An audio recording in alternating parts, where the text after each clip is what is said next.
Zambia Blog Talk Radio.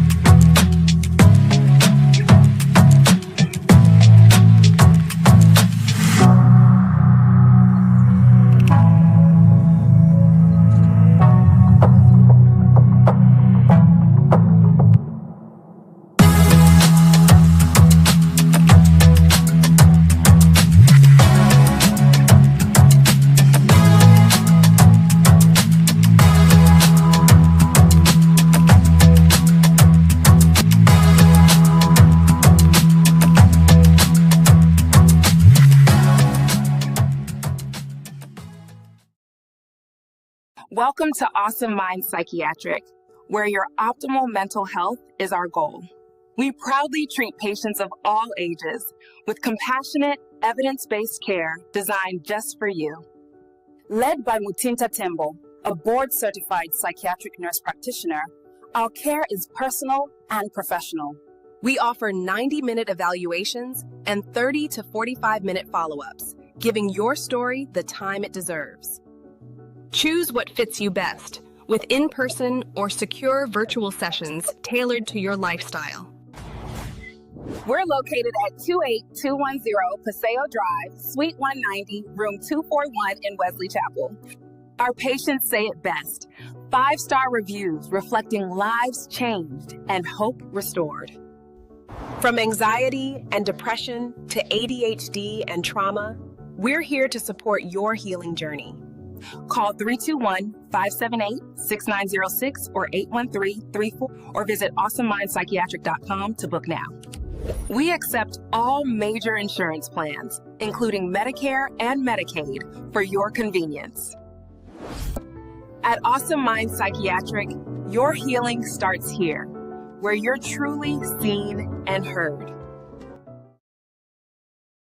Hello, Zambian diaspora businesses. Do you want to connect with your community back home, right on ZBTR TV? I'm here from Vibeforge AI Studios, Tilfeus, where we're crafting faith-fused media with AI magic. From AI music video production to powerful AI image creation and even music composition. We've got everything you need to make your advertising truly resonate on ZBTR TV. If you're ready to make an impact, let's create something extraordinary together. Your vision, AI powered. Connect with Vibeforge AI Studios today. Hi everybody, it's Saturday, August the 9th. Welcome to ZBTR TV. We do thank you for joining us. From wherever you're watching us from, tell a friend ZBTR is live. Tag them, tell them to come log in and follow us on YouTube, ZBTR TV, and we're also on Facebook and X. It used to be called Twitter. All right. First, I want to say thank you to everybody for the feedback that you've got on our conversation, our discussion with Bishop Mwamba, where we were looking at the historical background about issues to do with our political history, the culture of persecuting former president. That has gone very well. And in that light, my big brother, I call him Uncle Aka, Mr. Kashamba Stalewanika, reached out to me and he says he would like to do a part 2 with that. So next week, I'm talking to Mr. Kashamba Stalewanika. All right, what are we doing today? Today, we are bringing together 4 powerhouse Zambian women who are based in the US, okay? A data analyst, a real estate lawyer, healthcare administrator, and a psychiatric practitioner on one stage. Our theme, elevating diaspora women's role in Zambia's growth, all right? So what role are these women playing a role? Are they left out? We are going to look at that, all right? This isn't just a conversation. It's a master class in what happens when Zambian women thrive in spaces that shape nations. You hear that? So that's what we're going to do. technology, healthcare, law, and meta. You will laugh, you will learn, and most importantly, you will live inspired to see Zambia's daughters in a whole new light. Okay, let me bring them up, and you are going to enjoy this conversation. Dr. Grace Mukupa, good morning or good afternoon. We don't want to say where you are. How are you? I'm good. How are you? Thank you Doing for good. having me. Thank you for having me and for referring last week. So I watched your presentation last week. Okay, excellent. It's good. Excellent. Thank you for being here. We are glad. My amazing sister, Mutinta Tembo, nurse, a psychiatric nurse practitioner based in the great state of Florida. Welcome, Mutinta. Hello, my brother. Good to see you again. This is your what, 9th time to be here? I lost count. You lost count. All right. Dr. Nasilele Kaingu, Madam President, welcome.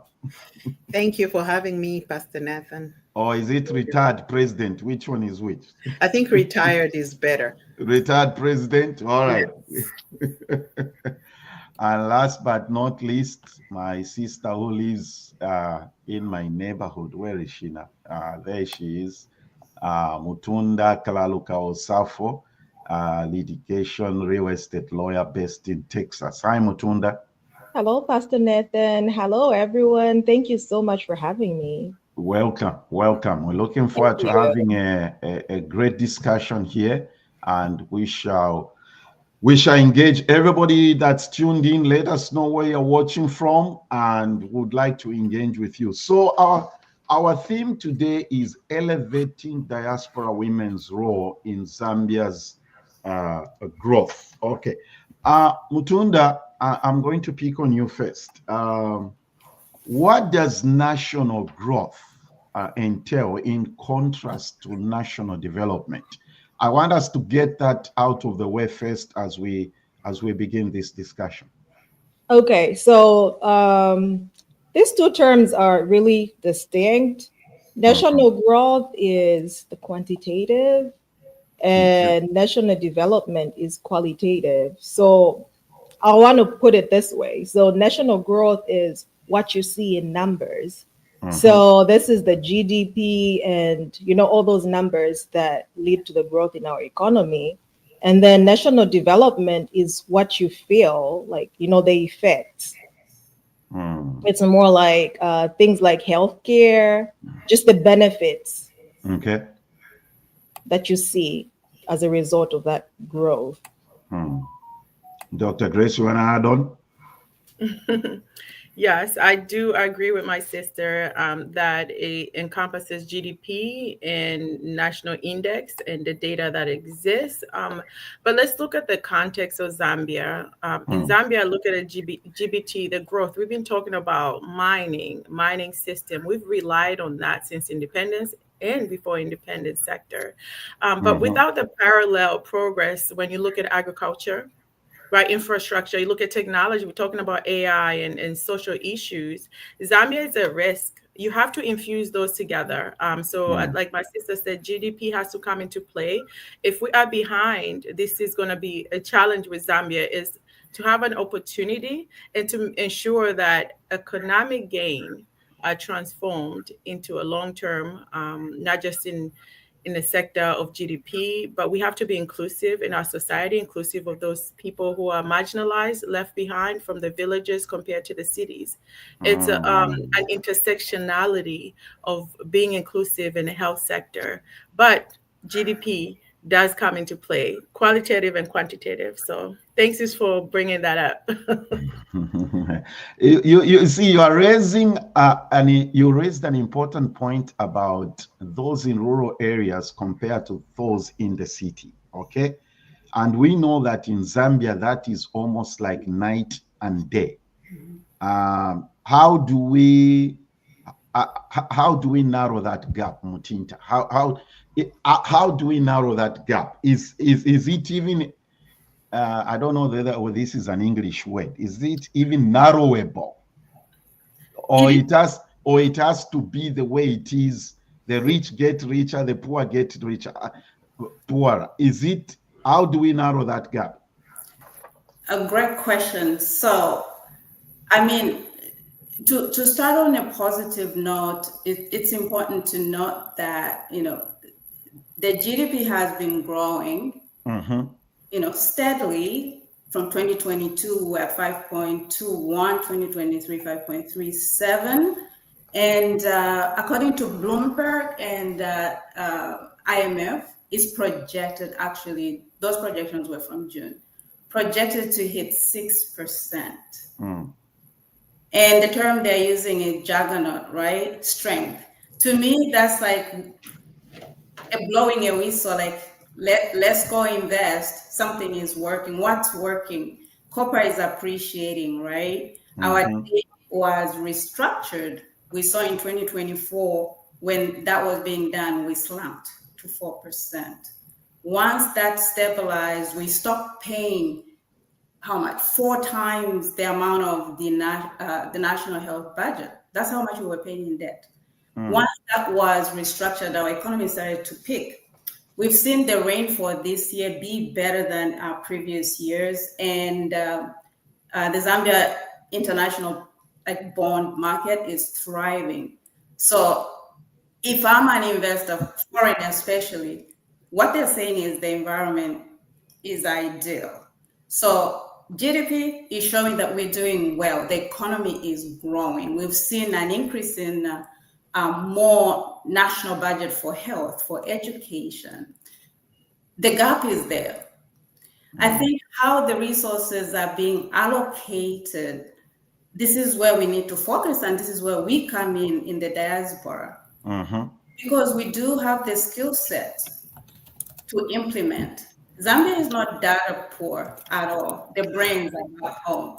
People who compliment us here, like, oh, wow, you're this and that. What I say is go where I come from, because there's millions of us. So we do have the database because we have the experience, and we've been in these, different corporate environments, and we've learned skills. This is where we come in, and we can really make a difference.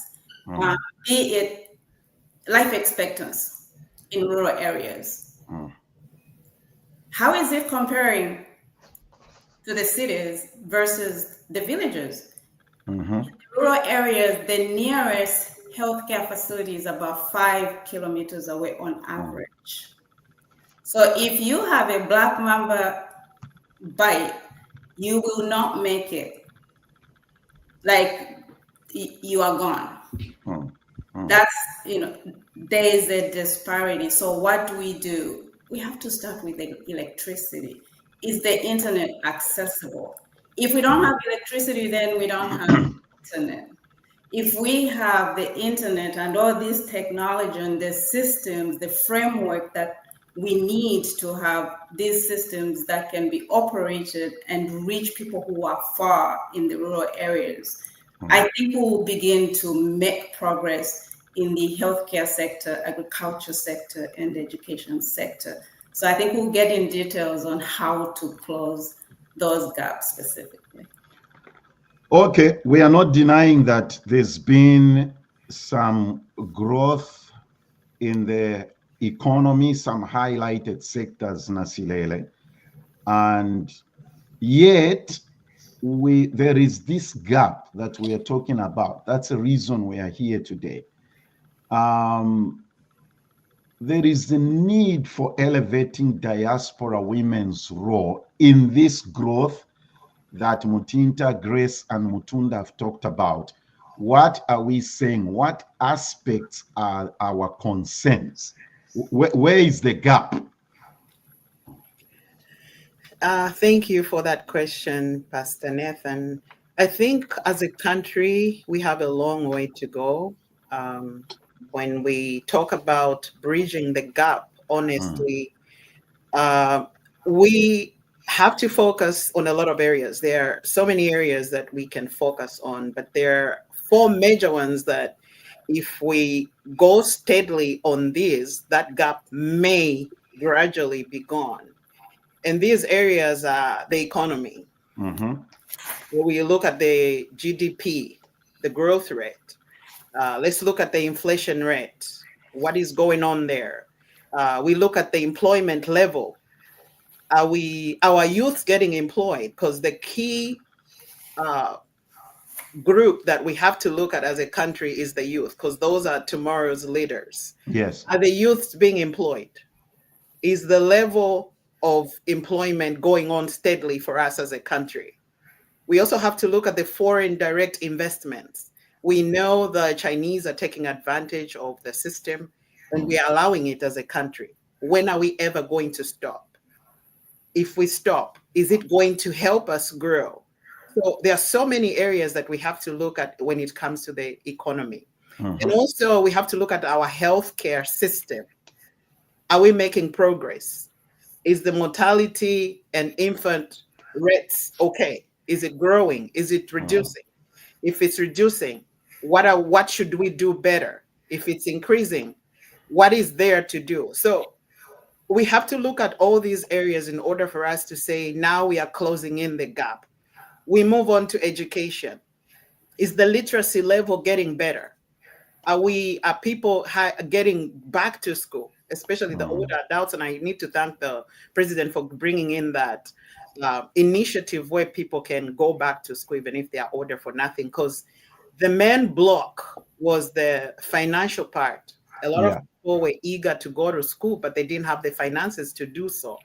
So giving them a chance to have at least a general education diploma is something that we can keep pushing people to do, so at least they can have a little knowledge. We should also look at the school enrollments and graduation rates. Are they getting better? What is it that we can do to encourage our youth to go back to school for those that dropped out? What can we do to get the school system to improve on how they deliver the knowledge delivery in the school system? Is it getting better? So there are so many areas that we have to look at. If we move on to agriculture, is the crop yielding? I know there was a drought, but has it gotten better? After the floods, it was extremes of everything. Have we lost anything? If we lost something, what are we going to do in order to get to the no more? We look also at the export volumes. What are we exporting? What are we importing? Is it helping the country? So it's a lot that we need to do as a country to get there. To your question, I think if we move slowly and steadily, we can bridge the gap, especially if there's a collaboration with the diaspora as a whole, because I feel like we are left out in this whole equation. So Mutunda, the question here is, how do we bridge that gap? How because we're talking about what are we saying here? Elevating the women's involvement in this. How do we bridge that gap? Okay, well, that's a very good question. And I believe the diaspora women, as a whole, can play a very important role in bridging this gap. Because already, a lot of women send out money to their family members and stuff. So if we could just get together and, target certain areas. For example, we have a lot of healthcare workers here. So if those people could come together, team up, they could, work with data analysts like Dr. Mukupa, and there's some people at home, get some data and look into areas that would need, change, development, and then they can work with those people. It's not only healthcare, it's everywhere. I work in the courts over here, and we see how the court system is at home. Right now I love what's going on in that they're trying to set up like records, put everything online, but we just don't really have that yet. But then if you can work with people like in different parts, team up with people at home, we can find ways to bridge these gaps in every sector, be it healthcare, be it education, just wherever. Just to add on what Mutunda has said, Absolutely, we can do that. In the healthcare sector, one way that we can for sure help is collaborating with providers back home, where we can mentor and exchange skill set. We are privileged to have our Zambian culture that built us the foundation. We also learned the Western way. If we can combine the two and mentor and help develop policies that do not disenfranchise others, because I think what we're trying to figure out is, okay, yeah, we are making the money, the economy is doing good, but are we allocating those resources in an equitable manner? And is there a gap? We know there's a gap in how those resources are being distributed. So this gap we can close by figuring out how we can impart those skills to the people back home. I've done so by having medical doctors train, shadow, see how how we put up a system that's integrative in nature. So if we need to know that the kids are immunized, there are systems that we go to and find that information. And if they're about to go to college, they don't have their meningitis vaccination, and are they getting the right? I can get that information in 2 minutes right now. Okay, online, right? So teaching them that there are faster, effective ways that can help us treat the patient. The other thing is, I think UK is doing this program. Let me see. They have a program, Zambia UK Health Workforce Alliance, where based on need in Zambia, they collaborate, and Zambians who are working in the UK go and work in Zambia. So there's kind of cross training where we train and introduce systems that are missing back home. So mentoring, and that also helps with the brain drain. When we have highly trained people leaving for other countries, for better life, then, we are taking away the skill set. And especially in the health sector. Exactly. In the health sector. Grace, particularly when Nasilele was speaking, she highlighted a broad, she put out a broad, she spoke about a lot of things. I have a specific question for you, but before I ask that specific question, I want you to comment on what the other ladies have said so far. What stands out to you about this whole thing, the whole gap thing? I do agree, Sis Nasilele. I do think that Zambians or African as a whole, we are behind in including to be inclusive in a diaspora. I don't know. I'm speaking from my experience. This is not a book. No one wrote it. I do think that sometimes we exclude people in a diaspora, maybe because of where they are. But we have to know that we came here because of the opportunities, so that once we're blessed with those opportunities, we can bless back home. All these women that you see today, they're giving back in their own ways, whether it's one step at a time.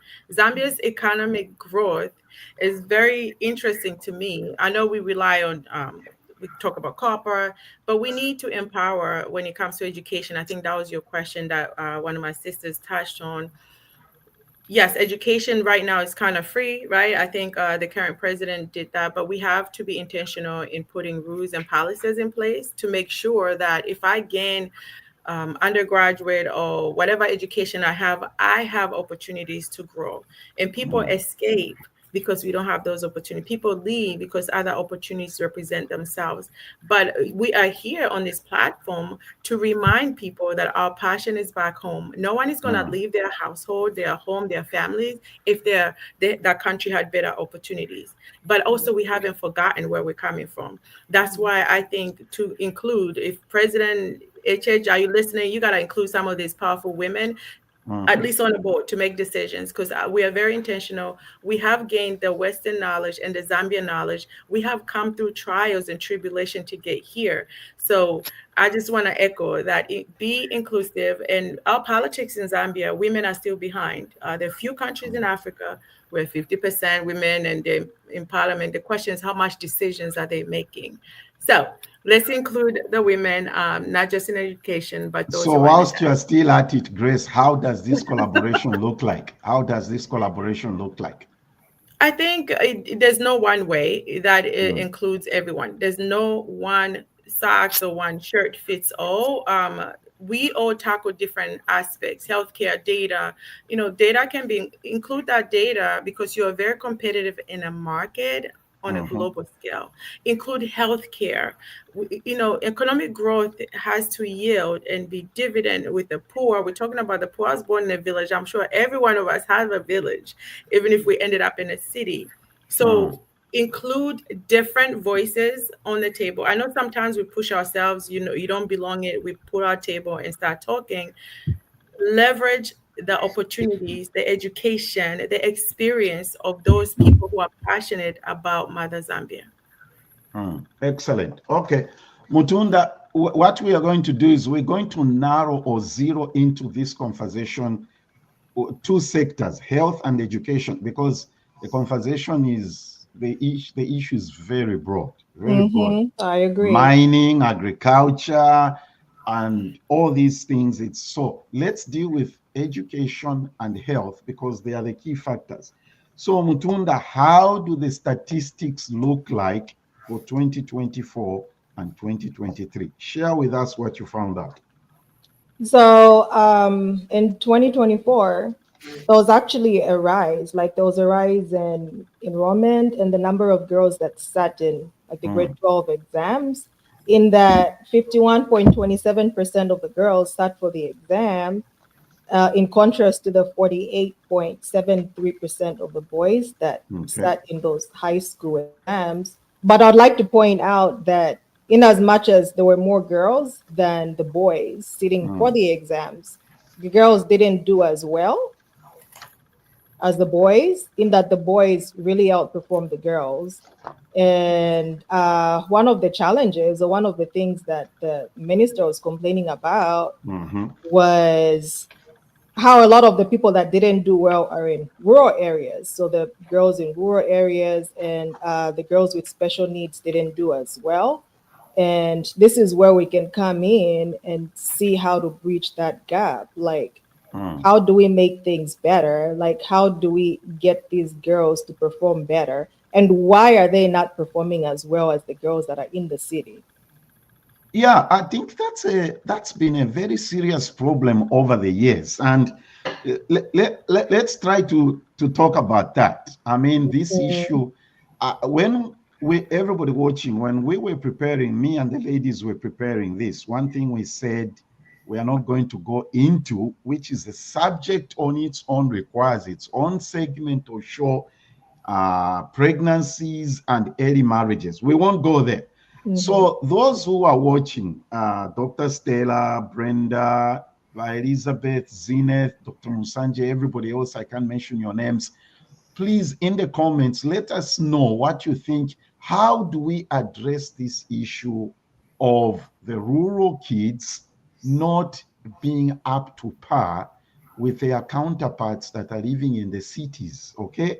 Southern Province, Copperbelt, Lusaka, all these places. So that seems to be a problem. I mean, I know you, in your individual capacities, you do a lot of projects in education. Grace, Mutinta, Nasilele, I'm not giving away secrets here. I know you support orphanages. I know you support kids. You've got projects sending girls to school. What should we do to get the kids in rural areas to get to par with their... Yeah, go ahead. So, I was going to conclude this by saying that the study and some more research has showed that a lot of donors, just as you mentioned, a lot of people are going in and helping send the girls to school. Yes. But we need to do more than that. It's not only about sending them to school, because some of them are just going to school for the sake of going. So how do we motivate these people? How do we motivate these people? We mentor. A girl child growing up, if girls are being married at 12 years, 15 years, they're being used as almost like capital. This is how families feed others. You marry them off and for exchange for whatever. And them just going to school, they need to be able to envision their own lives, what they could be. If what they're being shown is just to be a wife and marry a good man, we are sending them to school then to do what? So when we mentor, they see someone who looks like them. I grew up in the village, shout out to Hamangawa Primary School in Wembwa. Yes. Yes. If I show up and they see that I went in that class, Mrs. Hatila was my teacher, and I look the way I look, they can start to envision themselves that they can do exactly even better than I have done, because I come from there. I've walked their little, we call them Migondo, little streets that they've walked. I've gone through the same systems. I hope it's better. So they need to be mentored. And for us to be here, we've had someone who has mentored us. I have had one. My auntie Pauline Mulea, who owned Clean Fast at some point when we only had the council trucks. And I used to see her like run her organization at 6 o'clock in the morning when she would come to my cousin's house. Mami Mujona, you're still sleeping. You know, that was fun.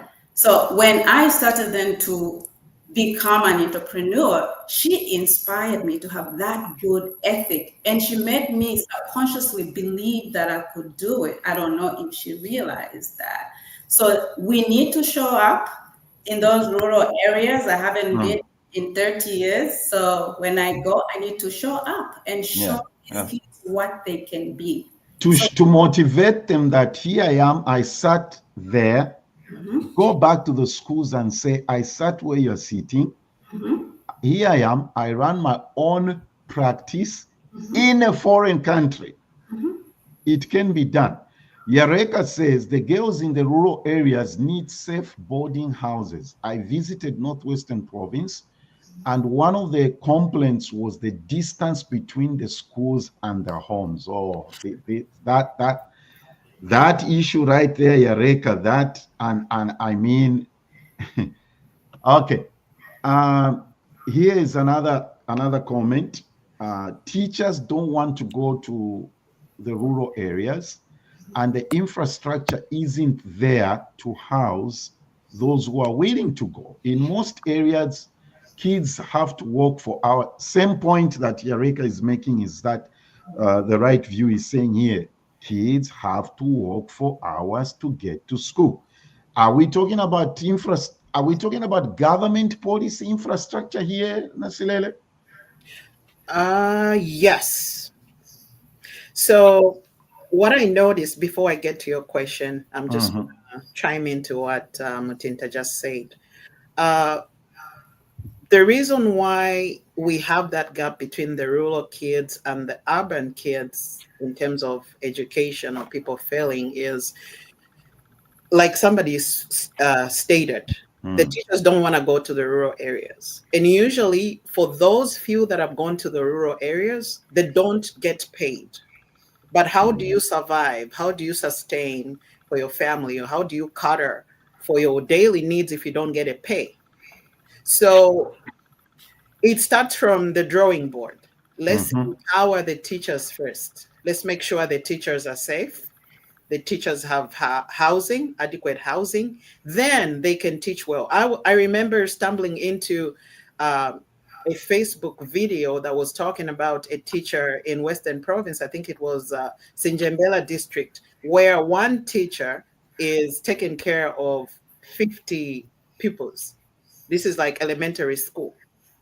So how do kids learn? 50 kids in one setting.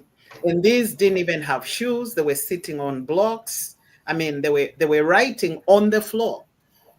So what do we do as a people? It starts from the drawing board. Let's empower the teachers to encourage the kids. Because like Mutinta said, we have to role model as leaders, as a leader, whether you are a teacher or you're a community leader or you are in healthcare, whatever leadership position that you hold, you need to remember at the back of your mind that you are a role model. So role modeling really is what can help the kids in the rural areas. That's what we're talking about here. That's what elevating the role of diaspora women in Zambia's growth. We're going to take a break, and when we come back, we'll continue the conversation. We shall zero into the health sector. How do diaspora women in the diaspora, how can they help with the health sector in Zambia? Welcome to Awesome Mind Psychiatric, where your optimal mental health is our goal. We proudly treat patients of all ages with compassionate, evidence-based care designed just for you. Led by Mutinta Tembo, a board-certified psychiatric nurse practitioner, our care is personal and professional. We offer 90-minute evaluations and 30 to 45-minute follow-ups, giving your story the time it deserves. Choose what fits you best with in-person or secure virtual sessions tailored to your lifestyle. We're located at 28210 Paseo Drive, Suite 190, Room 241 in Wesley Chapel. Our patients say it best. 5-star reviews reflecting lives changed and hope restored. From anxiety and depression to ADHD and trauma, we're here to support your healing journey. Call 321-578-6906 or 813-34 or visit awesomemindpsychiatric.com to book now. We accept all major insurance plans, including Medicare and Medicaid, for your convenience. At Awesome Mind Psychiatric, your healing starts here, where you're truly seen and heard. Welcome back. Our conversation today is elevating diaspora women's role in Zambia's growth. We need to narrow that gap. How do these women who are right in front of me make room for them to make some development? By the way, that commercial that I'm playing there, that psychiatric practice is run by our very own Mutinta here. So these women are doing Pastor Nathan, let me make a thing. Mutinta, I've watched you so many times. So I think you like Mutinta because she's been on your show so many times.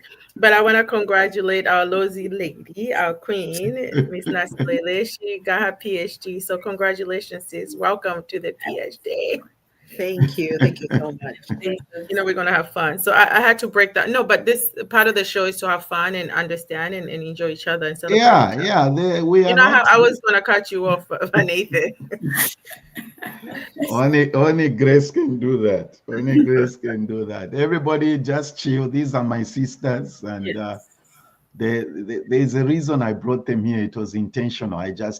So we have the current government. Not in a sarcastic way. I'm not saying this in a sarcastic way. Today, I'm in a nice mood. I'm not about to bash anybody. We have CDF, Constitutional Development Fund. We have free education. As we wind up this discussion on education, I want us to switch over to health because we have so many people dying outside the country and then they bring the body back to Zambia for burial. That needs to stop. That needs to stop. Okay, let me go back to being nice. Okay, so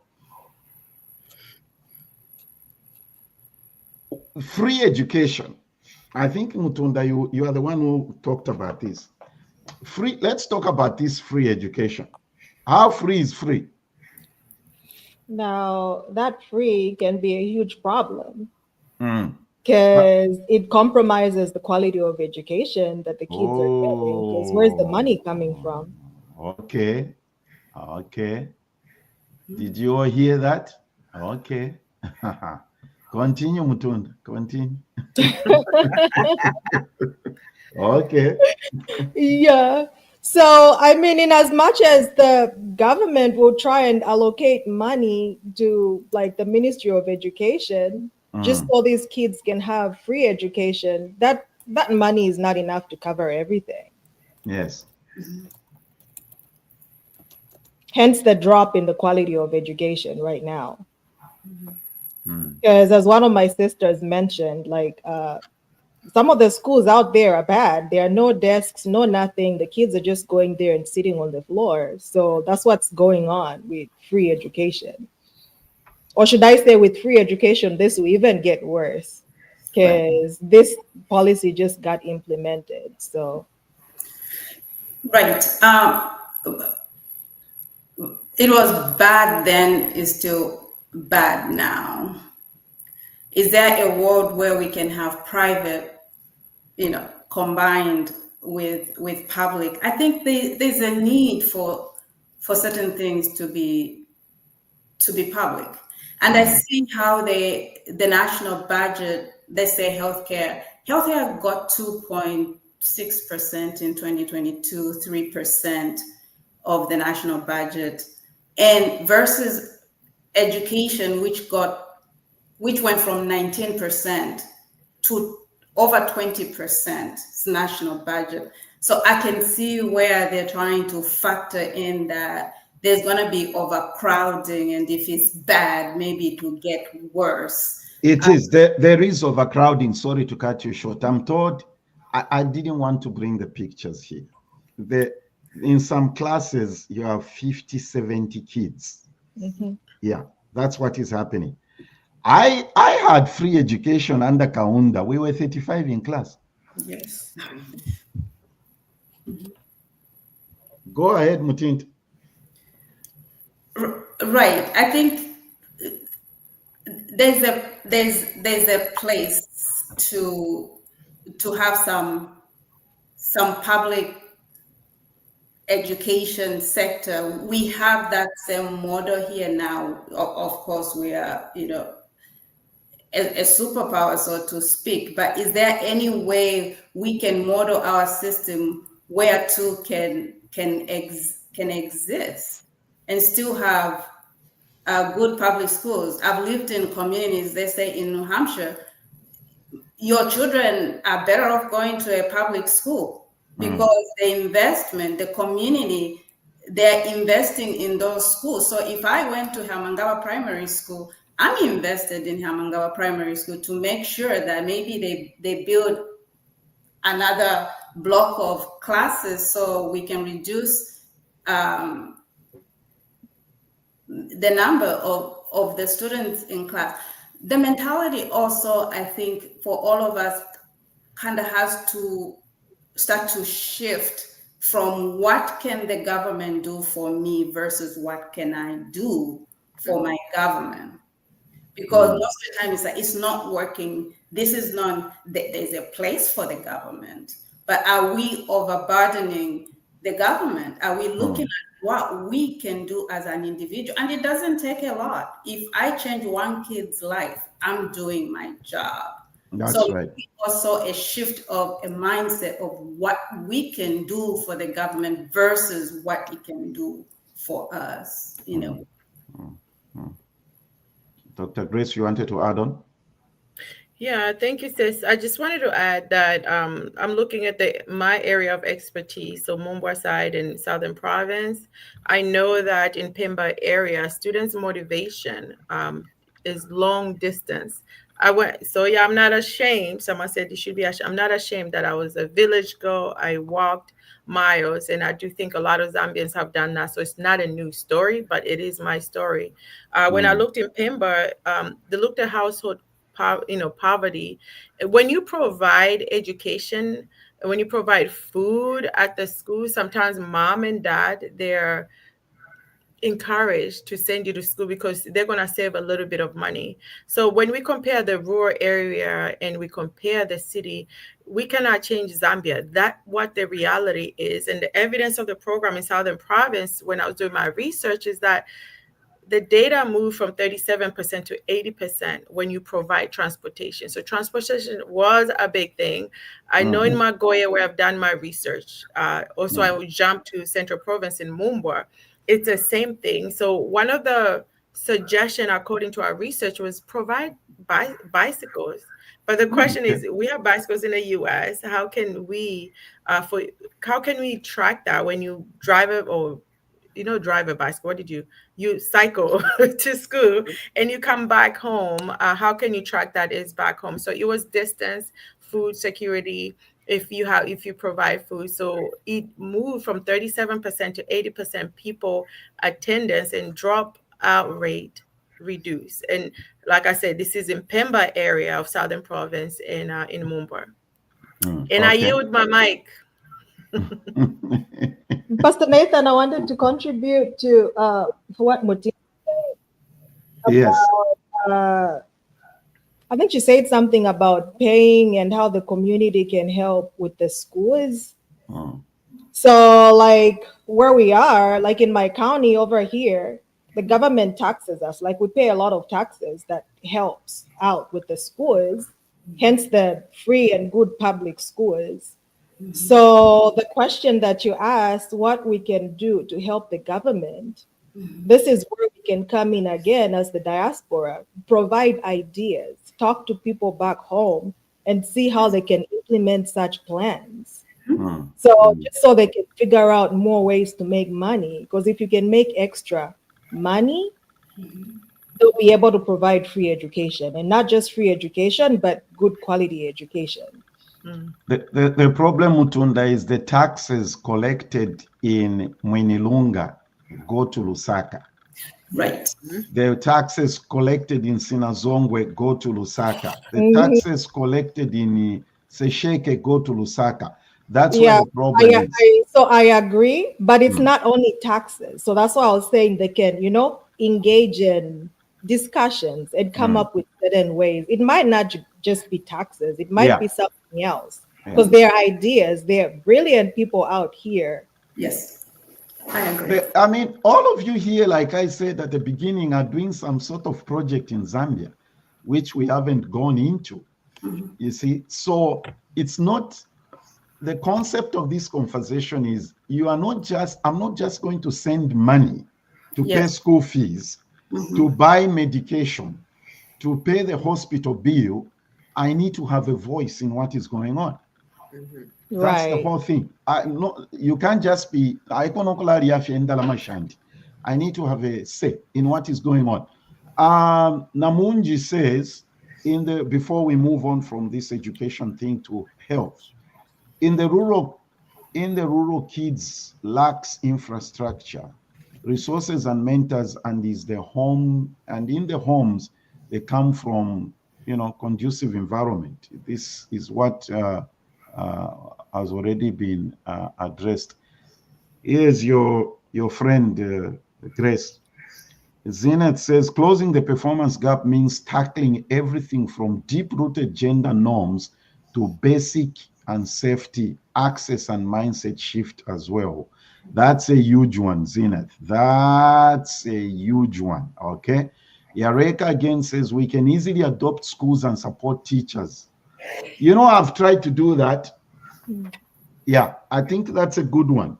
We can easily adopt schools and support teachers, improve basic infrastructure such as teachers' houses, toilets, and boreholes. It can be done, and many individuals in the diaspora are already doing it. Yes, they are. Some of the 4 women I'm looking at here are doing it right now. Elizabeth, our culture is still very strong in rural Zambia. The girl child starts school and drops off by grade 5 or 6 to get married. We need to enact a law where, like they do here, you can't have kids getting married when they're supposed to be in grade 5. Boys remain in school. Yes, we need role models, but a lot of awareness raising and education is required. Let's read one more. But Nathan, can I make a comment about Elizabeth's comment? Yes, say something about Elizabeth's comment. Yeah, I'll be real quick. I went to speak back home in Zambia. I went to Chabota Primary School, which is located near Nampundwe. And when I got there, I said, no. I sat in those chairs like you. I asked them, what do you want to be? Oh, they were referring to you as Bazungu? Yeah, Bazungu, because we came with a car, from so, but I also, I think communication is important to tell them I was part of your community. I was there so they understood. But when I had to speak, I asked them, what do you want to be in the future? Three girls, they were actually leaders. They said, I want to be a good wife. So I understand what the Elizabeth is saying. And I told them, you can be a good wife and support your husband. You can be a good wife and be a good farmer and be this. For them, it was that narrow minded, narrow focus, now overarching thinking that this is the only thing that I have to be a good wife. If I was home, yes, I think I would have gotten married early as well, because that's all you know. You cannot compare information you don't know to outside world. But because I had lived outside, I was able to kind of have my choices streamlined in different way. So by Elizabeth, child marriage is okay. But guess what? Parents, that's the way they'll get money. That's where you get pride. But we have to educate ourselves and share knowledge that that's not the only way. If I don't know that's not the only way, I will move forward and do whatever it is. So I think two of my sisters already mentioned in this interview saying that, child marriage education and sharing knowledge is important. So I agree So with it's a yeah. cultural thing, right? It's a culture, but it also access to technology and knowledge, who knows what. So access and culture. They are not going to spend on access and culture because it will take away from the elections. I just had to say that. So I would like to, I just want to contribute something real quick. It's about the comment that was posted before about sensitization.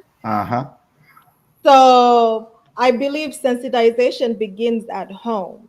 So yeah, mentorship is really important, but we need to talk to the parents too. They need to know the importance of, sending their girl child to school and what they can achieve after. I mean, they should know that their child will be able to support them more or provide more money than they'll get from marrying their child out. So it has to begin from down there. Just to add on to what Mutunda said and what to the comment that was there earlier about their early marriages. It's sad in our culture that parents actually groom their girl children to be good wives. Talk to them about improving themselves, or you gotta go to school, or you can start a business to be a better wife, like Dr. Mukupa said. So it starts from, like I said, the drawing board, the parents, like Mutunda said, we have to train the parents first before we go to the classroom. That's true. Final comment here on education before we switch to health. There is a great need to cultivate a strong teacher-student relationship by addressing cultural gaps, providing mentors, and demonstrating the value of education to families and education. That's exactly what you just said here, Nasilele. Nasilele, you have seen, you are in the health sector, so to speak, on the administration part. You've seen how US healthcare systems work. If you could implement one structural change in Zambia's healthcare, how would that look like? I would implement what they call an integrated electronic health record system nationwide. And the reason I think that is important is because it would improve data accuracy. It would also streamline patient information sharing across facilities.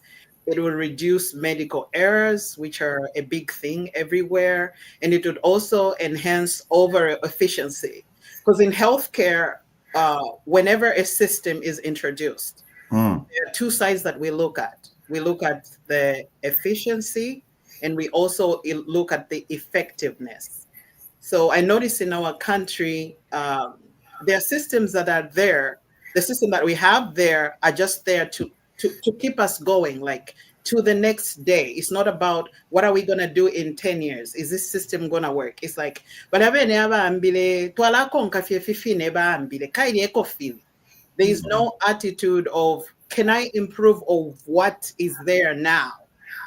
So this system also would help. Like if somebody comes in, let's say they're sick, they travel to Livingstone. They are a Lusaka resident and they got sick in Livingstone and they don't have any paperwork of any sort, no ID, which is very common in our country. So if they have a system that is central and integrated, anybody can walk into any facility and just say, oh, my name is Nasilele Kaingo, and they'll key in and look at what Nasilele Kaingo's history is in case they have a life-threatening condition. So, and the reason why I think this system has to be implemented is because people die while they're trying to get treatment. Like, for instance, I have an aunt that died in Maina Soko. She didn't have insurance. So they needed that insurance card. Like, oh, tizamo nani festi insurance ilikot. You know, this is somebody in a life-threatening condition. So if we get a system like that where everything is integrated, we would cut on deaths. We would cut on like people going to places. Would actually encourage people go to places and feel safe, that they can run in, if they run into any kind of trouble, they can run to any facility and still get treatment without thinking twice. The reason why most people die early in our country is not because they didn't kind of like think of getting treatment early. It's because they don't have any money.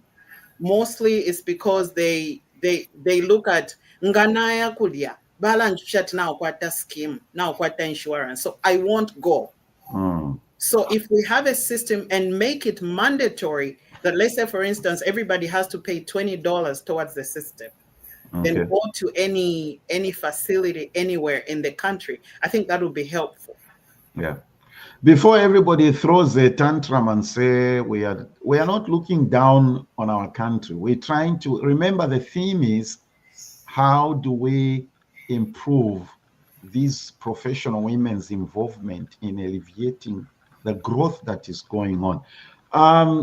Based on follow up on what Nasilelia said, Womutinta.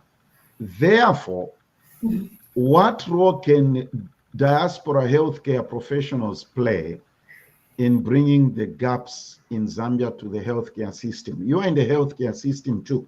So what role can we play? Because you see, that point you've raised, Nasilele, I read a few days ago somewhere, I forget what this stands for, NAHIM. Is that the healthcare system in Zambia? Insurance? NEMA. NEMA.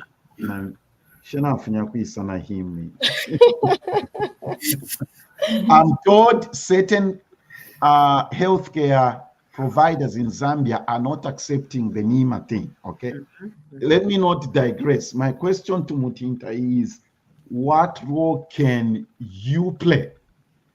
Okay, in improving the systems in Zambia, what role can we play? Absolutely. Just to add on to what my colleague has just said here, I can't tell you how many times, because people are now friends and family, they know what I do. And I'm not just a psych provider, I'm a healthcare provider. I can work in any environment. I get questions that are related to the breakdown of the healthcare system. Not because we lack the brains, but we lack integrated systems, like she just said. My sister passed, she had sepsis, and she had the labs from a lab, and the hospital where she went, they didn't have that lab. That will not happen over here. They didn't have that information? They did not. And that lab was texted to me, and she passed within hours. She had a simple infection. And what happens? Your blood sugar will go up because the environment is conducive for a virus or bacteria to grow. Had they looked we had that system she's talking about. Oh, you went to that private? Okay. Or even if they didn't have, they would call that doctor here. I'll tell my secretary, get me the lab work from Dr. So I'll get it in 5 minutes. That's what the system she's talking about is capable of doing. So what can we do? We need infrastructure. Do we have the computers? Because that's what we need to have those systems? Do we have the framework? Do we have the policies, and especially legal, to protect the information? Because remember, that data, can anybody access it? Not until 2021, we didn't have the Zambia Protection Act of 2021. The implementation just took place, March this year.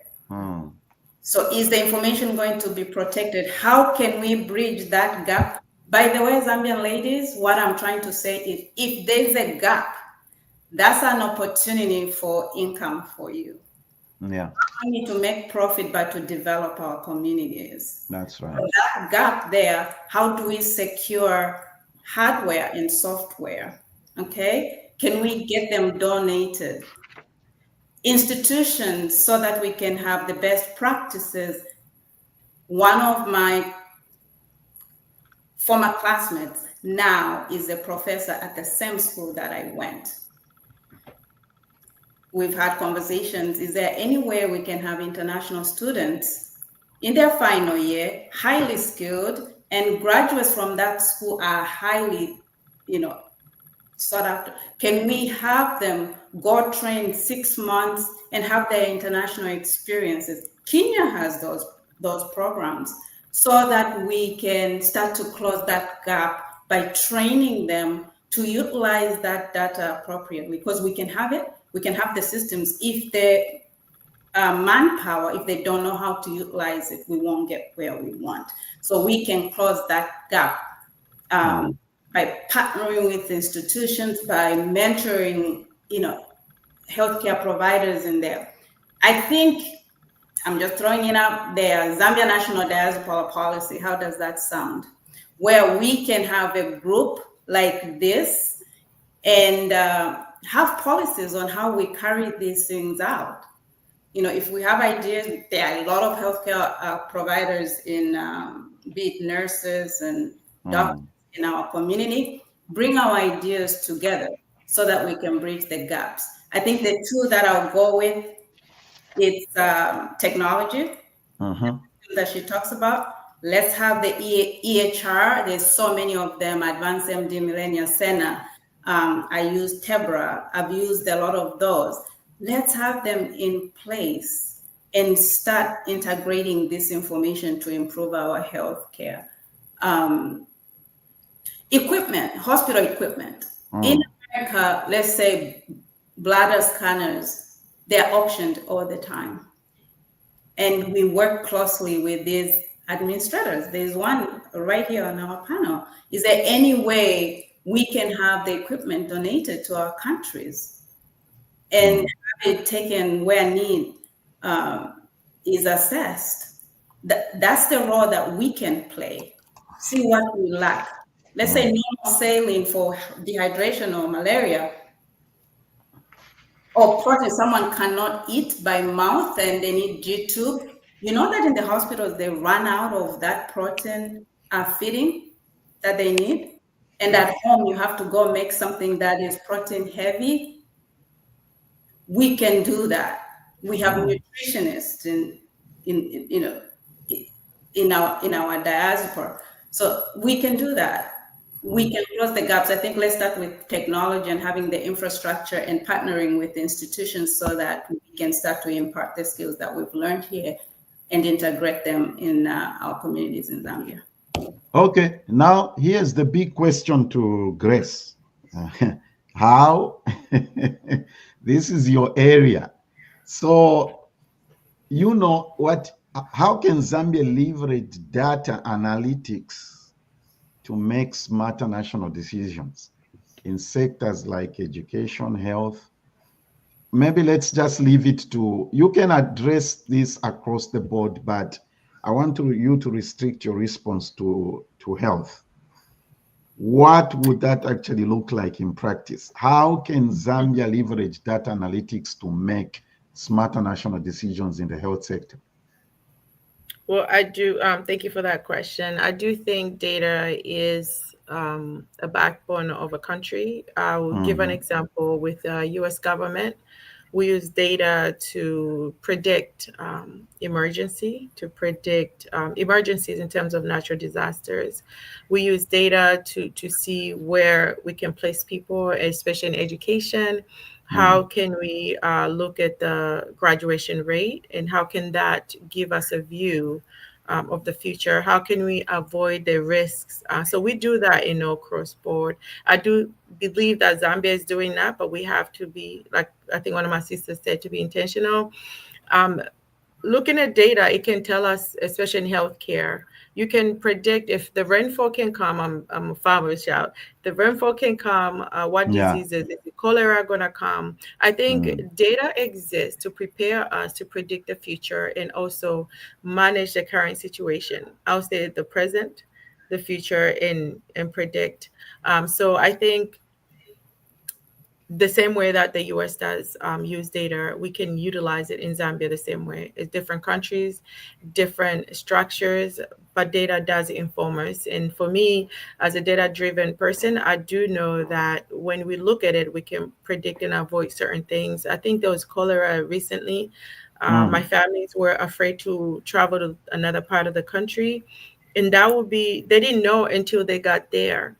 Data will tell them before you travel, this exists there, avoid to travel to that part of the location of the country.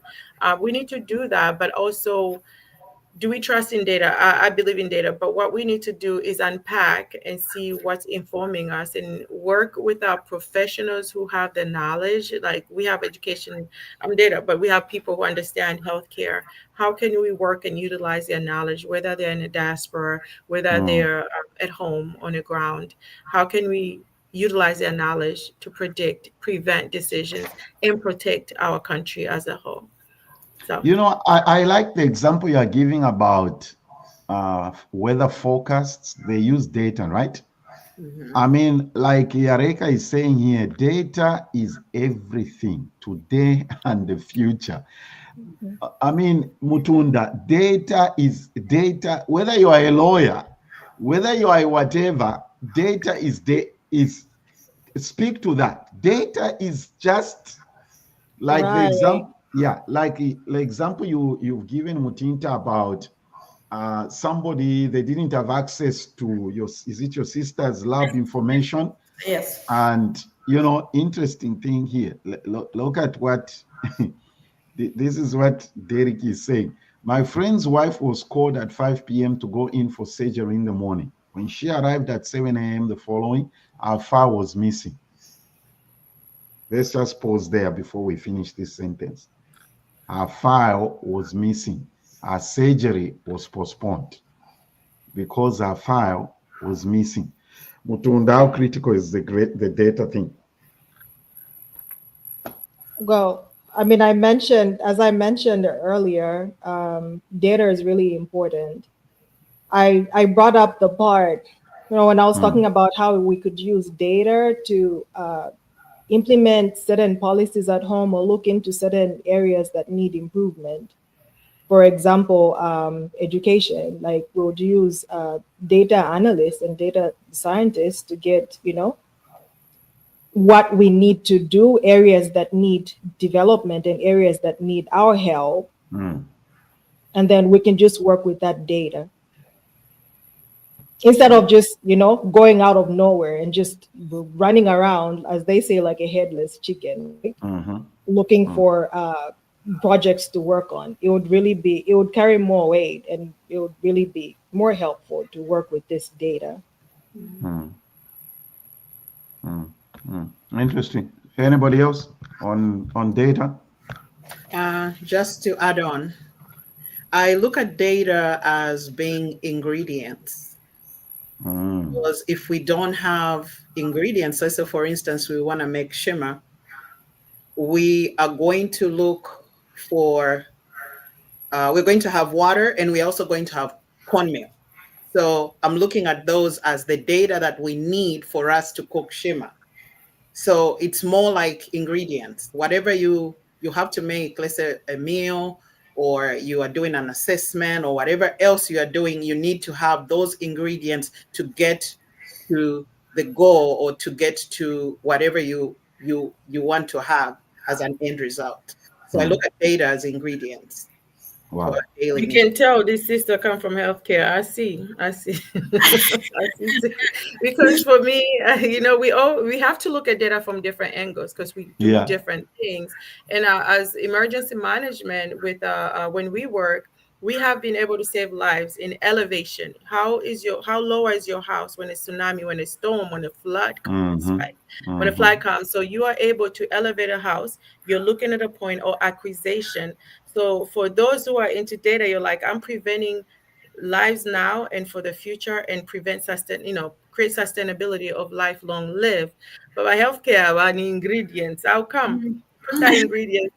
So we gotta look at it in different ways, because that's how we are shaped in our way. You go into classes, Nasile, you just finish your PhD, 7 years research, you pass your comps, you are in this lens that tells you what data means to you. And when I come for healthcare, I'm like, hey, treat me. I want to survive, right? So anyway, just wanted to add that about Pastor Nathan. Just to add to what Dr. Nasile just said, talking about ingredients, I think we have abundance of the ingredients. They are called data silos in Zambia, right? Wow. And department, they have silos, is there.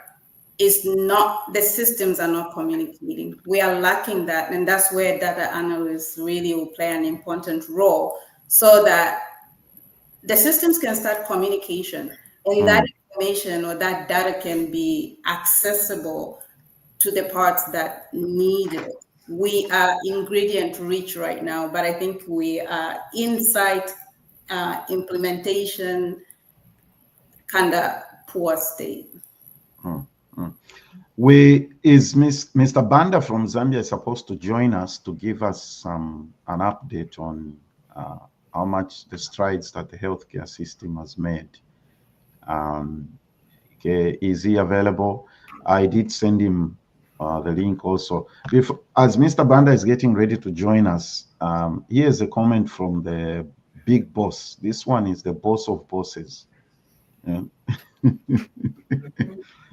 Bella, these are great points on healthcare in Zambia, especially on data. Having worked in Zambia for the last 13 years, there is need to invest in change management, not just at point of service delivery, but at senior ministry of health level. Ooh, that's a big one, Bella. Yeah, that's a big one. You don't want me to start talking politics here now. I'm trying to avoid that. Okay, I don't want to put my sisters in trouble. It's our I say our priorities are misplaced. That's where the problem is. Don't worry, Grace. I'm used to being in trouble. So let me just say what I need to say. It's not you saying it. Okay. Our priorities are misplaced. I think if we get our priorities, you talked about if the bridging the gap of the kids being able to go to school, to provide them with bicycles. I'll tell you what, the officers at ECZ, Electoral Commission of Zambia, they give them bicycles to reach everybody. You see the point I'm making? Our priorities are mixed up. We are about, maybe I should stop. We are about consolidating political power. This is not just about UPND. Everybody has done this way back to MMD, PF, and whatever. Our priorities are mixed up. That's where the problem is. Okay. Wabanda walikuisa, before I start talking, I don't want to talk politics. So I think if we get our priorities right, it's just as simple as that. Okay, put infrastructure where it's supposed to be. If you're going to have teachers not refusing to go into rural areas, these are human beings. They need entertainment. They need to go into a place where it's feasible to live. Okay, that's just the fact of life. You're not going to send somebody in the middle of nowhere, and okay, things like that. Where's Mr. Ban? He's supposed to join. I'm not too sure. Okay. Here's my When Mr. Banda joins, we shall let him speak. Yes. Here's my two final questions to you, my ladies. Being a Zambian woman in the fields that you are in, almost everywhere it's male-dominated space in the US. Okay, what personal battles have you fought that Zambians back home need to hear about? Since Mutunda started the talk, we'll start with her as well. So Mutunda, what personal battles have you fought in your? So one fun fact. The day doesn't end like every day without somebody calling our office and asking to talk to Mr. Osafo. Oh, yeah. You know, because of my name, it's hard to tell. Yeah. So they'll be like, "Where is Mr. Osafo? Can I speak with Mr. Osafo?" I mean, I've gone to court before, and then I'm standing there, and not only am I the only black person in the room, I'm the only woman standing there. So yeah, those are the crazy things we go through, especially since I represent creditors, and we have very few women doing that. So it's funny, but some of the what's your encouragement to people who find themselves in that situation? I would say speak up in that. So let me tell you what I had to do. So I had to push back and have them change my signature blog to have indicate that I'm a female.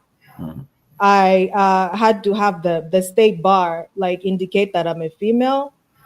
So I mean, I would have to say, don't just sit there and say, "Oh yeah, you can speak up." You correct them. Yeah, that's right. You correct these people, and just stand your ground. There you go. Mutinta, what challenges have you? Yes. Was the link sent to him? Yes, I did, to his email. Okay. I included him on the email when I sent it to everybody.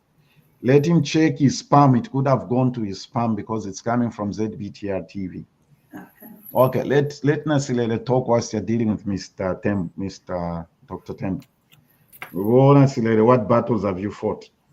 I have faced numerous challenges, including overcoming societal stereotypes.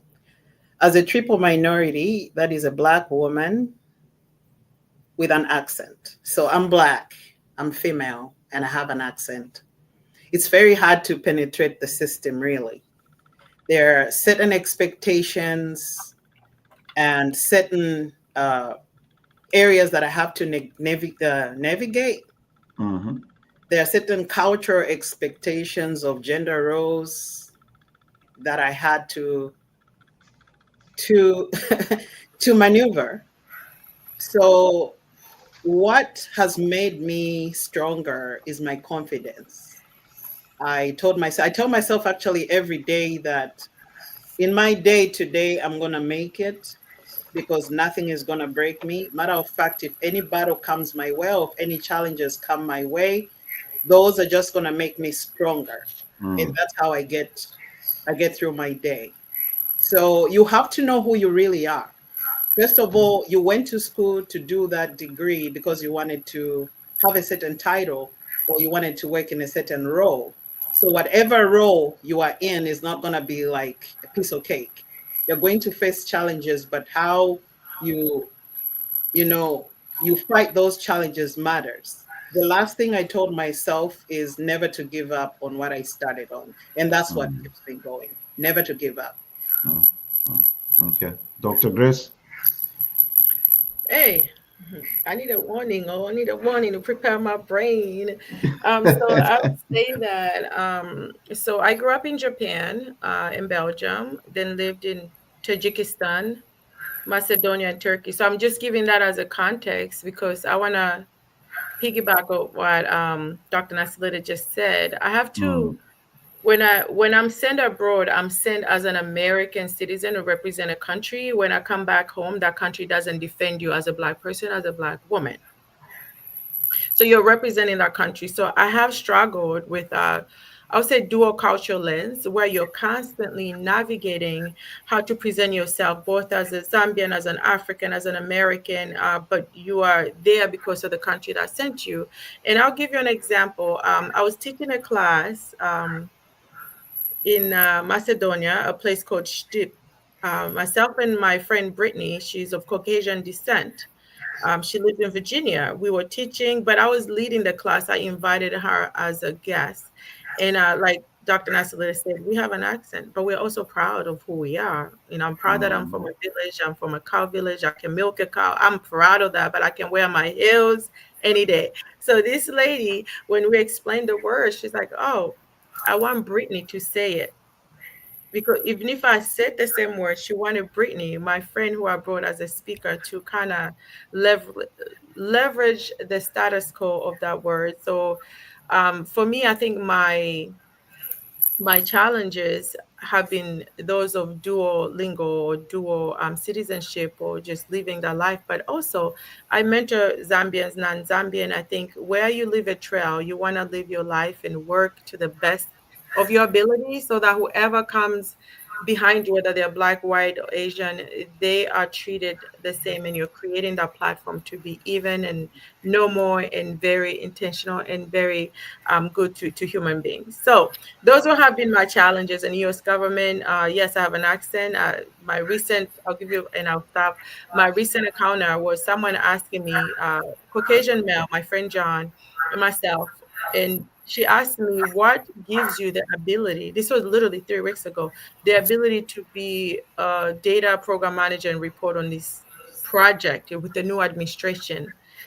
And she validated my friend, who's a Caucasian male, too. And I was like, I never explained to this day, I haven't told her. She can find out why they gave me that role. So those are challenges that you face on a national level. Okay. Yeah. Finally, Mutinta. Yes. Wow. The corporate world. We are unique in a way, and our culture, which sometimes comes to haunt us in these corporate streets, because a woman is to be seen, not to be heard. Speak when spoken to. If you assert yourself, ninkaka, right? Livensoma nakashulia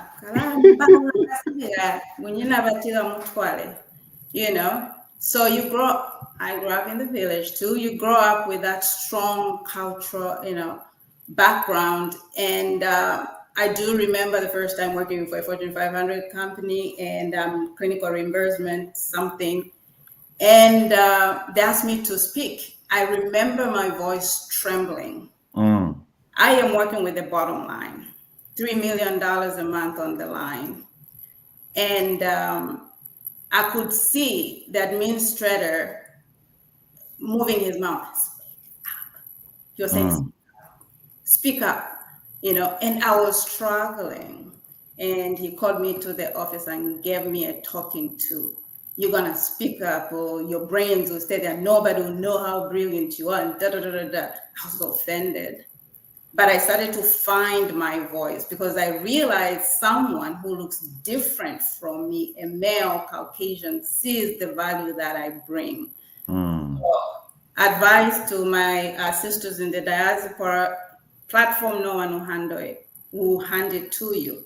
Mutinta Tembo is a mouthful, quite a weird combo. They can't even say it right. No one is going to bow for you. Take the seat. Speak up on your platform, believe in it, and speak with assertion. And believe in your skills and the foundation that you have. It's different. It is different, but it's not less than. That was the important lesson that I learned. I am different, but I am not less than, and I bring value. So believing that has helped me to walk in that platform, believing in my skills and who I am as a Zambian woman. I appreciate that background as well, but also a woman in the diaspora who found her voice. And going back home to mentor, if we can go back a little bit, teaching our sisters and our cousins and our distant relatives to give their girl children a voice. They're just not for marriage. If they're not being prepared to be in corporate offices, don't expect any more from them. So put that in their lives. They can be whatever they want to if they want. I walked 5 miles to school every day. I just had belief that I could do it because I had people that said they could. I had uncles who walked those same miles to go to school and believed they could do it. So let's build our communities, especially girl children, with a voice and confidence. They're important. That's right. That's right. Even as parents, even as fathers, especially who have daughters, it's important. Me, I tell my girls, speak your mind. Don't let no boy tell you can't speak your mind. We are going to, it's important. Those of you watching, if you've got daughters, fathers, encourage your girls, okay? They can do and be whatever they want to be. Let's end with this question from this point from Yareka. What is the call to action for the diaspora? 30 seconds each person wants to go first. What is the call to action for the diaspora? I'll go first. Okay. I think we need to unite. Unity from here. The other day I was talking about getting us to start an association of maybe all professionals. Let's bring in what we've learned in school together and help the people back home. I think that will help out as opposed to individual efforts. They're not being seen. So united, and then we push to implement what we learned. Thank you. All right. Next. Call to action. Okay. All right. So I will go next. I mean, just as Nasilele said, a lot of us are sending money home. A lot of us are working on projects at home. The diaspora is doing really great. Like, is it last year they contributed up to $2.8 billion to our GDP? So if we can use all that energy and, focus that energy on implementing policies, just work together as a team, look into stuff that we can do together. We can do great stuff. We can really help our country. I think you guys too.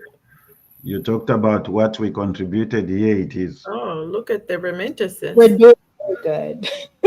So yeah, this them energy, let's just put it into like helping with development. We'll do really great. Excellent. All right. Finally, is it? Oh, one more. Yes. Okay, go ahead, Dr. Grace. Go ahead, Vasagamunka. Yes, I am with Dr. Nasilele.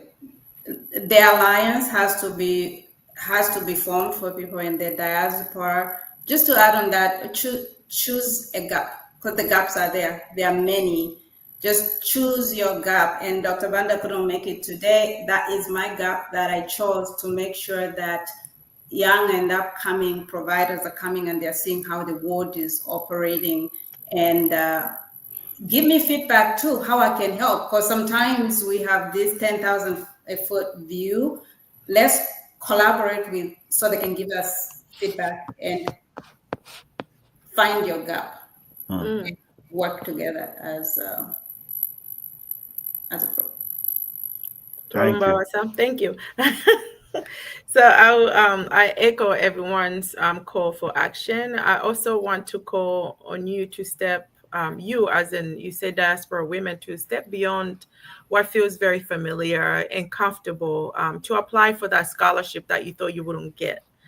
Because some of us have gotten those scholarships to take leadership roles. And Bamutinta did say, step up and speak up in meetings, challenge yourself. I know that you're not limited.